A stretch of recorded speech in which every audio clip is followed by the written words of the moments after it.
നമസ്കാരം. Raf talk മലയാളത്തിലേക്ക് എവർക്കും സ്വാഗതം. കേരള ബ്ലാസ്റ്റേഴ്സ് വീണ്ടും ഒരു സൈനിങ് നടത്തിയിരിക്കുകയാണ്. ഇപ്പോൾ എപ്പോഴാണ് സൈനിങ് വരിക എന്ന് പറയാൻ പറ്റാത്തൊരു സ്ഥിതിയിലാണ്. അപ്പോൾ നമ്മൾ പുറത്തിരിക്കുന്ന സമയത്താണ് ഈ ഒരു വാർത്ത വന്നിരിക്കുന്നത്. സംഗതി മറ്റൊന്നുമല്ല, ഫ്രഞ്ച് അറ്റാക്കറായിട്ടുള്ള കെവിൻ യോക്കിനെ കേരള ബ്ലാസ്റ്റേഴ്സ് സൈൻ ചെയ്തിരിക്കുന്നു. ഈ ഒരു സീസൺ അവസാനം വരെയാണ് അദ്ദേഹത്തെ ടീമിലേക്ക് എത്തിച്ചിരിക്കുന്നത്. ഒഫീഷ്യലായിട്ട് ബ്ലാസ്റ്റേഴ്സ് അറിയിക്കുന്നു. ബ്ലാസ്റ്റേഴ്സ് പറഞ്ഞിങ്ങനെയാണ്: French attacker Kevin Yoke joins Kerala Blasters for 2025 and 2026 ISL season. താരത്തെ സംബന്ധിച്ച് പറയുകയാണെങ്കിൽ 29-കാരനായിട്ടുള്ള താരമാണ്. ലെഫ്റ്റ് വിങ്ങറായിട്ട് ആണ് അദ്ദേഹം പ്രധാനമായിട്ടും കളിക്കുന്നത്. വ്യത്യസ്ത ക്ലബ്ബുകളിൽ അദ്ദേഹത്തിൻ്റെ കരിയർ മികച്ച രൂപത്തിൽ മുന്നോട്ട് പോയിരുന്നതാണ്. പാരീസ് സെന്റ് ജർമ്മനിയിൽ 2018-19 അദ്ദേഹം ഉണ്ടായിരുന്നു. പിന്നെ അദ്ദേഹം മാൻസ് ക്ലബിലേക്ക് പോയി. അതിനുശേഷം ലാവിസാസ് എന്ന് പറയുന്ന മറ്റൊരു ക്ലബിലെത്തി.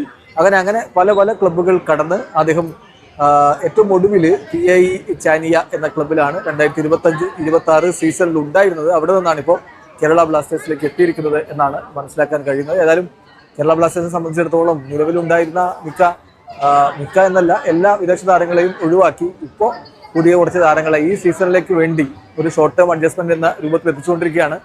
ഏതായാലും സീസൺ ആരംഭിക്കാൻ ഇനി വളരെ കുറച്ച് ദിവസങ്ങൾ മാത്രമേ ഉള്ളൂ. കൂടുതൽ സൈനിങ്ങുകൾ നമുക്ക് പ്രതീക്ഷിക്കാമെന്ന് കരുതുന്നു. വീഡിയോ അവസാനിക്കുന്നു. ഫുട്ബോൾ ലോകത്തെ കൂടുതൽ വിശേഷങ്ങളുമായി റാഫ് ടോക്സ് വീണ്ടും എത്താം.